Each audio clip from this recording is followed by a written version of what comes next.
오늘 말씀의 제목, 내가 이미 너의 인생에 끼어들었다 라는 제목의 말씀입니다. 오늘 말씀은 우리가 잘 아는 말씀이죠. 음행 중에 잡힌 여인을 예수님 앞에 끌고 와서 이를 어떻게 처벌해야 할지를 묻는 그런 내용입니다. 이 여인을 끌고 온 사람들은 3절에 보니까 어떤 사람들이 이 사람을 끌고 왔나 봤더니 서기관과 바리새인들이라고 기록을 합니다. 이들은 모세의 율법을 아주 잘 아는 사람이었습니다. 그랬기에 또한 율법을 잘 지켰던 사람이었습니다. 그래서 이들은 어떤 의도를 가지고 음행한 여자를 예수께로 끌고 왔던 것이었다는 거죠. 그래서 이들은 나름대로 율법을 잘 지켜서 이걸 어떻게 예수님의 어떤 올무가 되게 할까, 그런 생각으로. 근데 이 사람들 어떤 사람들이었냐면 우리가 잘 아는 것처럼 이 시대에 나름대로 율법을 잘 지키고 그러니까 아주 백성들이 인정해주는, 이 사람 율법 잘 지키는 사람들이야, 의로운 사람들이야 하면서 존경받는 그런 사람들이었습니다. 그렇지만 예수님 앞에는 왠지 예수님과 어떤 보이지 않는 그런 갈등들, 그런 것들 품었던 사람들이었다는 것입니다. 그래서 현장에서 잡힌 죄인이라면 율법대로 그 자리에서 돌로 던져가지고 즉결 처리해도 무방했습니다. 그것이 그 당시 율법대로 행하고 심판하는 것이 의로운 것이었고 옳은 것이었고 하나님 말씀을 잘 지키는 것이라고 여겼습니다. 그런데 이들은 그렇게 하지 않고 예수님 앞에 그를 끌고 와가지고 이렇게 묻죠. 5절 말씀 보니까 모세는 율법에 이러한 여자를 돌로 치라 명하였는데 선생님은 어떻게 말하겠나이까? 이들이 이렇게 묻는 것은 예수님을 율법 함정에 빠뜨리게 하기 위해서 그랬다는 것입니다. 그렇지 않았다면 이들은 예수님께 이렇게 물었을 것입니다. 선생님 어떻게 말하겠습니까? 라고 묻는 것이 아니라 선생님 어떻게 생각하십니까? 성경이 이렇게 하라고 했는데 율법은 이래 했는데 선생님 어떻게 이 상황을 해석하시겠습니까? 이런 식으로 물었어야 했다는 것입니다. 이 당시에 음행한 여자가 현장에 잡혀서 율법대로 채용됐던 일들은 흔한 일이었음에도 그들은 율법대로 돌로 쳐야 하는 게 맞는데 선뜻 그렇게 하지 않은 이유는 서기관들과 바리새인들, 자신들의 삶을 심판하며 가시같이 보였던 예수님께 데리고 와서 예수님의 그 무슨 말 하는지, 어떻게 말하는지 그걸 꼬투리 잡으려고 하려 했다는 것이죠. 그들은 예수님이 주상적부터 지켜온 모세 율법을 어기면서 기사와 이적들로 백성들의 혼돈에 빠지겠다고 생각했습니다. 어떤 그런 기적 같은 일을 행하면서 자기 나름대로 지켜왔던 종교의 질서를 문란하게 한 자로 여겼다는 것입니다. 예수님을. 이 여인은 그들의 무리 속에서 끌려오면서도 두려움과 죽음에 대한 그 괴로움으로 사로잡혀 왔겠죠. 그렇지만 예수님은 그 무리들, 그 여인을 끌고 온 그 무리들, 이 흥분해 있는 무리들 앞에서 조금도 예수님은 당황하거나 요동하지 않았습니다.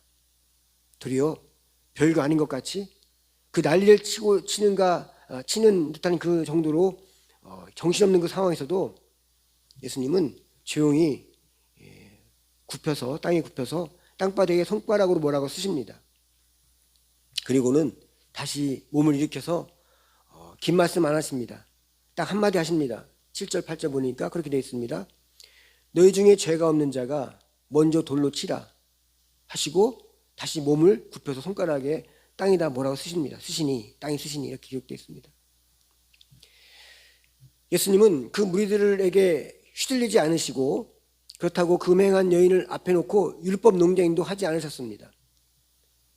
서기관들과 바리새인들은 자신들이 말한 이 율법으로 예수님에게 올무를 놓으려고 했지만 예수님은 역으로 율법에서 말하는 죄를 그들 앞에 거울같이 비추고 계셨다는 것입니다. 그러자 그들은 율법에 비춰진 자신들의 죄를 보게 되죠. 서기관과 바리새인들은 이제까지 율법을 자신의 모습을 비춰보기보다는 남을 판단하고 정죄하고 다른 사람에게 보이기 위한 도구로 사용해왔다는 것입니다. 우리도 이런 잘못을 너무 많이 합니다. 우리가 성경 좀 알면 어떻게 하다가 믿는 분들끼리, 같은 교인들끼리 다툼이 일어날 때 어떻게 하죠? 말씀을 가지고 상대를 공격합니다. 비난합니다. 그리고 도리어 그 말씀을 가지고 자기 자신이 옳다라고 변호하는 도구로 사용합니다. 하나님 말씀은 율법도 마찬가지입니다. 그 말씀, 그 율법을 주신 이유는 나 자신이 그 말씀대로 살라고 주신 것입니다. 그렇지만 우리들은 하나님 말씀대로 살기보다는 그 말씀으로 남을 판단하고 비판하고 정죄하는데 더 많이 사용하려 한다는 것입니다. 하나님 말씀은 그 말씀대로 살면 복이 되고 살 길이 되고 삶의 소망이 넘쳐서 승리의 삶, 성공적인 삶을 살게 되지만 그 말씀을 이용하게 되면 그 말씀이 도리어 우리 삶의 걸림돌이 되고 족쇄가 되고 실패한 인생이 되는 지름길로 이끌게 되는 것입니다. 이게 하나님 말씀의 양면성입니다. 이렇게 이 당시 서기관들과 바리새인들은 하나님 말씀이신 율법을 자신들 멋대로 이용하고 있었다는 것입니다. 자신들이 하나님이 된 것처럼, 자신들이 심판자인 것처럼 자신들의 기득권, 그 당시에 바리새인 서기관들은 백성들이 존경했기 때문에 남들에 보이지 않는 영향력이 있었습니다. 기득권도 있었습니다. 남들이 인정받고 존경받는 그런 자리였습니다. 그 자신들의 기득권을 위해서 그렇게 살았다는 것입니다. 그 율법을 가지고. 그래서 그런데 예수님은 이들에게 비수 같은 말씀을 하시지 않습니까? 율법에 음행한 여자를 돌로 치라고 했다. 그래, 돌로 쳐라. 단 너희 중에 죄 없는 자가 있다면 그 사람부터 먼저 돌로 쳐라. 그렇지 않으면 율법이 너희들을 돌로 칠 것이다. 이렇게 말씀하셨다는 것입니다. 그저 이 말을 들은 서기관과 바리새인들에게 선동되었던 백성들은 예수님의 이 한마디의 율법의 뜻을 제대로 깨닫게 됩니다. 우리가 율법대로 살지 않고 있었구나. 우리가 율법을 제대로 알지 못하고 있었구나 하면서 그 여인을 죽이겠다고 달려들던 사람들은 손에 들고 있던 돌들을 하나씩 내놓기 시작하면서 그 자리를 떠나게 됩니다. 저도 그런 경험이 있습니다. 언제부턴가 시작했던 성경 통독이라는 것을 처음에 하게 되는데, 예전에 누군가가 성경 통독을 그 테이프 틀어놓고 막 하는데 처음에 무슨 말을 하는지 모르겠더라고요. 막 성경 읽는데 빠르게 읽으니까 방언하는 것도 아니고 무슨 말인지 못 알아듣겠더라고요. 그래서 제가 지나가면서 왜 성경을 굳이 저렇게 읽을까? 뭔 소리인지 알을 수도 없는데 의미도 생각지 못할 땐 저렇게 읽어야 되나? 그렇게 생각했었습니다. 근데 어떻게 하다가 그분이 제게 성경 통독하는 파일을 주셨어요. 한번 읽어보라고. 저도 한번 읽어보기 시작했습니다. 굉장히 빠르니까 어떻게 됩니까? 성경을 집중해서 봐야 됩니다. 막 읽었습니다. 그렇게 해서 성경을 제가 1년에 많이 읽은 건 아닙니다. 4번 읽은 적이 있었습니다. 그때 읽고 느꼈던 것이 뭐냐면, 전 성경을 어려서부터 읽었어요. 또 신학교 공부도 했고 목사까지 되었는 상태였는데, 그 성경 통독을 하고 나니까 내 마음속에 읽었던 것은 내 성경을 몰라서가 아니라 내 마음속에 내가 성경을 모르고 살았구나. 난 그 마음이 첫 번째 들었고, 두 번째가 내가 말씀대로 살지 않고 있구나 라는 걸 느꼈습니다. 말씀은 우리가 빨리 읽든 묵상해서 읽든 그 말씀 우리에게 영적으로 깨닫게 합니다. 네가 예수를 어려서부터 믿었든, 네가 교회에서 오래되어서 교회 직분도 높고 남대로 교회에서 인정받는 사람이든 목사든 상관없어요. 하나님 앞에서 그 말씀이 내 안에 들려올 때 우리가 알고 있던 지식들은 그냥 머리로만 알고 있던 겁니다. 그러나 말씀이 우리에게 올 때는 우리 영혼이, 우리 마음이, 양심이 깨닫게 합니다. 내가 말씀을 모르고 있었구나. 말씀대로 살지 않고 있었구나. 그렇다고 제가 그렇게 해서 완벽하게 성경을 다 알고 완벽하게 성경대로 살고 있지 못합니다. 그러나 그 깨달음은 우리에게 굉장히 중요한 영적인 경험이라는 것이죠. 이렇게 여인이 죽이겠다고 달렸던 사람들이 하나하나씩 떠나고 났을 때 예수님께서 10절에 이런 말씀하죠. 여인에게 예수께서 일어나사 여자 외에 아무도 없는 것을 보시고 이르시되 여자야 너를 고발하던 그들이 어디 있느냐 너를 정죄한 자가 없느냐 라고 이렇게 묻습니다. 그랬더니 11절 말씀에 그 여인이 대답하죠. 대답하되 주여 없나이다. 예수께서 이르시되 나도 너를 정죄하지 아니하노니 가서 다시는 죄를 범하지 말라 하시니라. 이 대화가 뜻하는 것은 이 세상에서 죄를 비난하고 정죄하고 심판할 자는 없다는 것입니다. 어느 누구도 그의 잘못과 허물에 대해서 비판할 수 없고 해서도 안 되고 할 수 있는 사람 아무도 없다는 것입니다.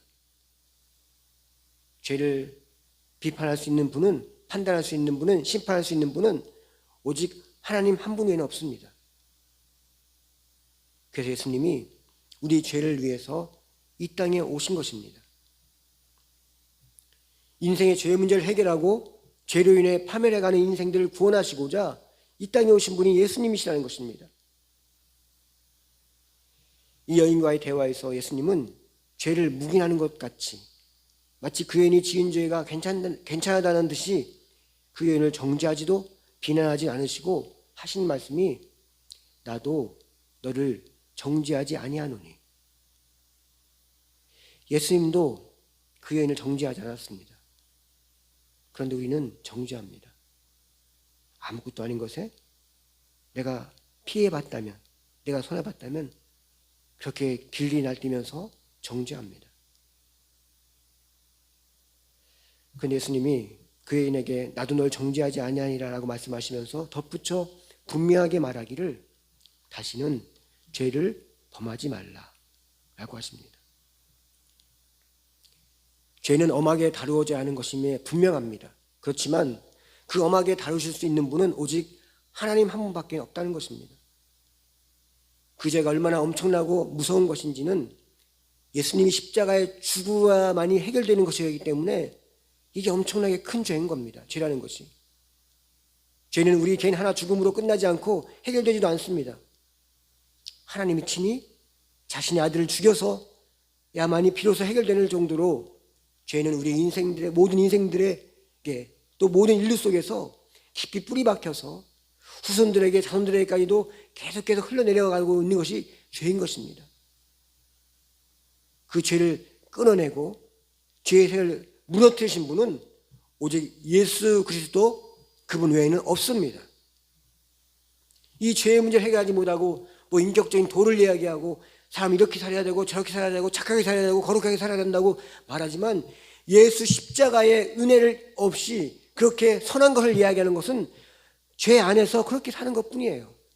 죄 안에서 선하게 살지만 그것이 됩니까? 안 됩니다. 되지도 않습니다. 그 순간만큼은 선하게 사는 것 같지만 얼마 지나면 똑같이 사는 거예요. 마음만 살려고 할 뿐이지 그렇게 사지도 않는 것. 그게 왜 그렇습니까?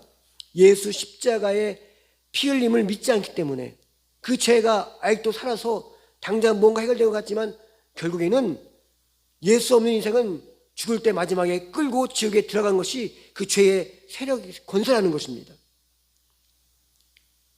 그래서 하나님께서 자기 아들 예수를 이 땅에 보내셔서 그 죄에 이끌려서 지옥에 들어갈 인생들에게 십자가의 보혈에 십자가의 권세로 그 죄의 능력을 끊으시고 죄의 권세를 끊으시고 예수 그리스도를 믿음으로 우리 하나님의 자녀로 새 생명을 얻은 생명으로 부활의 인생으로 영생하는 생명으로 우리를 새롭게 다시 변화시켰다는 것입니다.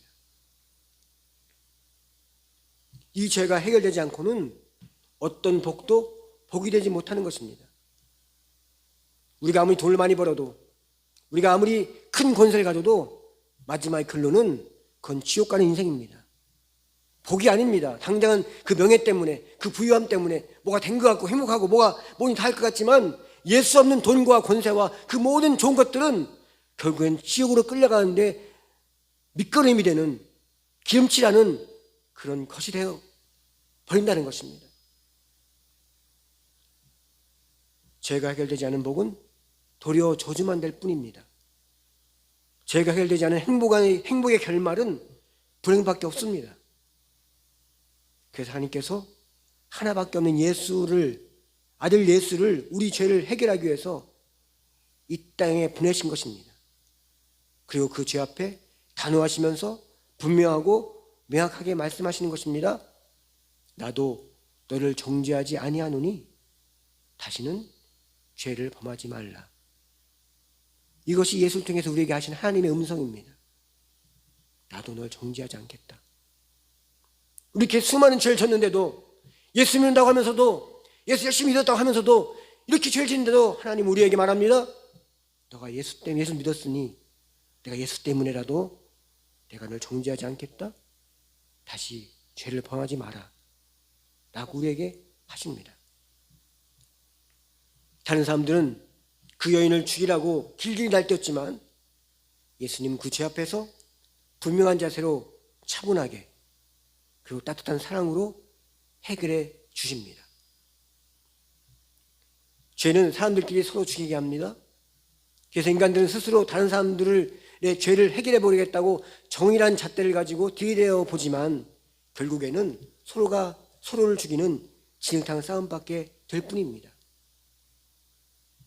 이 혼란하고 혼탁하고 더럽고 부정한 세상에 예수님께서 친히 개입하셔서 우리의 복이 되어 주시고 생명이 되어 주시고 피난처가 되어 주시고 하늘의 위로와 힘이 되어 주셨습니다. 이것이 악하고 더럽고 진흙탕 같은 세상에서 성결하고 정결하고 거룩하고 존귀하게 사는 길은 예수 은혜 안에 거하는 것, 예수 은혜 안에 살아가는 것. 우린 다 같이 은혜를 받았습니다. 예전에 받았고 어렸을 때 받을 수 있습니다. 그전 그 은혜가 지금도 연결되지 않습니다. 우리 날마다 그때 받은 은혜, 오늘의 새로운 은혜, 옛날의 은혜가 아닌 오늘 받은 새 은혜, 그 은혜로 살아갈 때 우리 하나님의 놀라운 은혜 안에 거하게 되는 것입니다. 우리가 어제 그제 먹은 밥으로 오늘 살아갈 수 없는 것처럼 오늘 살아가려면 오늘 밥을 먹어야 됩니다. 마찬가지로 우리의 주의 은혜 안에 거하려면, 하나님의 복 안에 거하려면 오늘 받은 그 은혜, 새 간증, 새 은혜, 새 믿음이 날마다 부어져야 우린 하나님 은혜 안에 사는 것입니다. 옛날 믿었던 그 은혜 가지고 살려 하지 마십시오. 어렸을 때 받았던 경험 가지고 은혜 가지고 살려 하지 마십시오. 내가 예수 믿었을 때 하나님 큰 은혜 주셔가지고 예수 믿게 됐던 그 간증 가지고 살려고 하지 마십시오. 오늘은 옛날의 날이 아닙니다. 새로운 날입니다. 새날에 주신 하나님 은혜, 그 은혜로 살아가라고 할 때 하나님의 은혜가 우리 삶을 주장하며 우리 인생을 이끌어 가시는 것입니다. 혹시 슈르비라는 말 아십니까? 슈르비라는 말은 우리나라 순우리말입니다. 그 뜻은 우산이라는 뜻입니다. 오늘 본문과 비슷한 내용이 담긴 슈르비라는 제목의 드라마가 있습니다. 그래서 한 장면을 보시고 오늘 말씀을 마무리하겠습니다. 함께 보시겠습니다. 님께서 저를 겁탈하셨질 않습니까? 아직도 정신을 못 차렸구나. 뭐들 하느냐?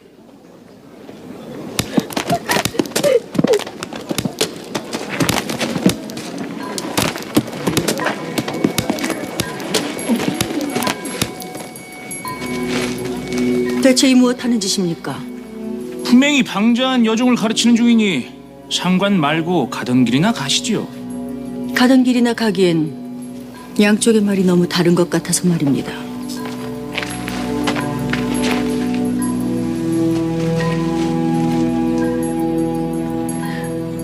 겁탈을 당했다는 것이 사실이냐? 천연이 여기 계시다간 다치십니다. 전 괜찮으니 어서 가시지요. 나도 괜찮다. 내 길 바짝 붙거라.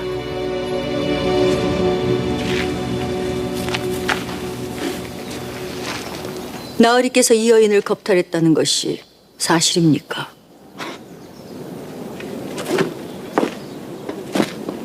겁탈이라니요. 색을 밝히는 저 천한 것이 팔자 한번 고치려고 내게 꼬리를 친 것이요. 몸을 막 굴리는 계집이니 저 뱃속의 아이도 내가 아닐지도 모르지.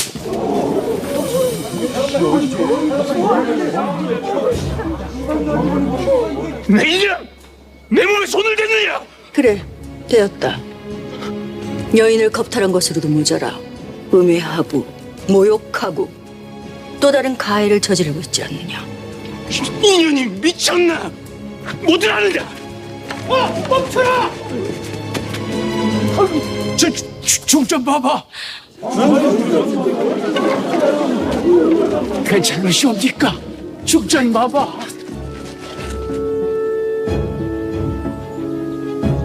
어찌할까요?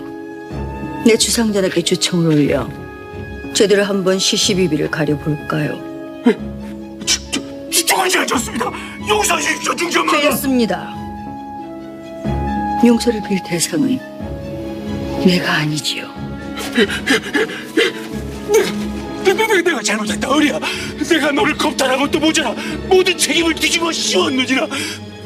부디 용서해다오.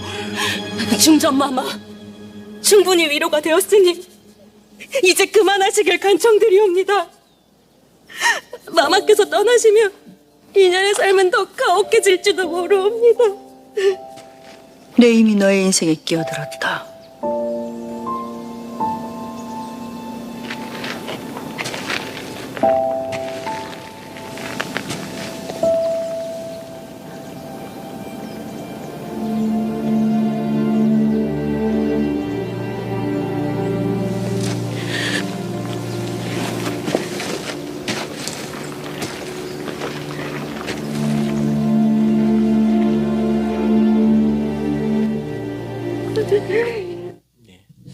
우리 영상 속에서 이 말 들으셨습니까? 내가 이미 너의 인생에 끼어들었다. 그렇습니다. 예수님은 우리 인생 속에 이미 끼어드신 분입니다. 우리가 어디로 가야 할지, 어떻게 살아야 할지, 무엇을 위해 살아가야 할지 모르는 우리 인생 길에 끼어드셔서 우리를 이끄시고 인도하시고 축복하시는 분이십니다.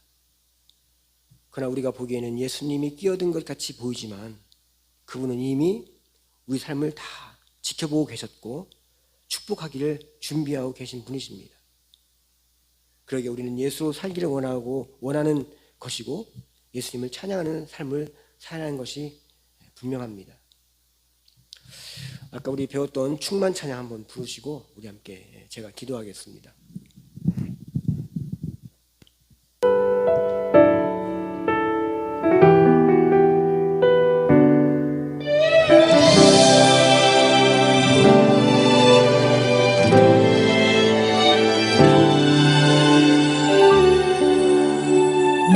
무명이어도 공허하지 않은 것은 예수 안에 난 만족함이라.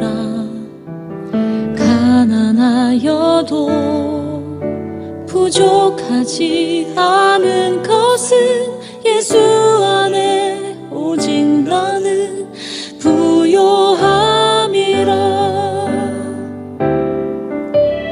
고난 중에도 견뎌낼 수 있는 것은 주의 계획 믿기 때문이라. 실패하여도 일어설 수 있는 것은 예수 안에 오직 나는 승리함이라. 난 예수로 충만하네. 난 예수로 충만하네. 난 예수로 충만하네. 영원한 왕 내 안에 살아 계시네.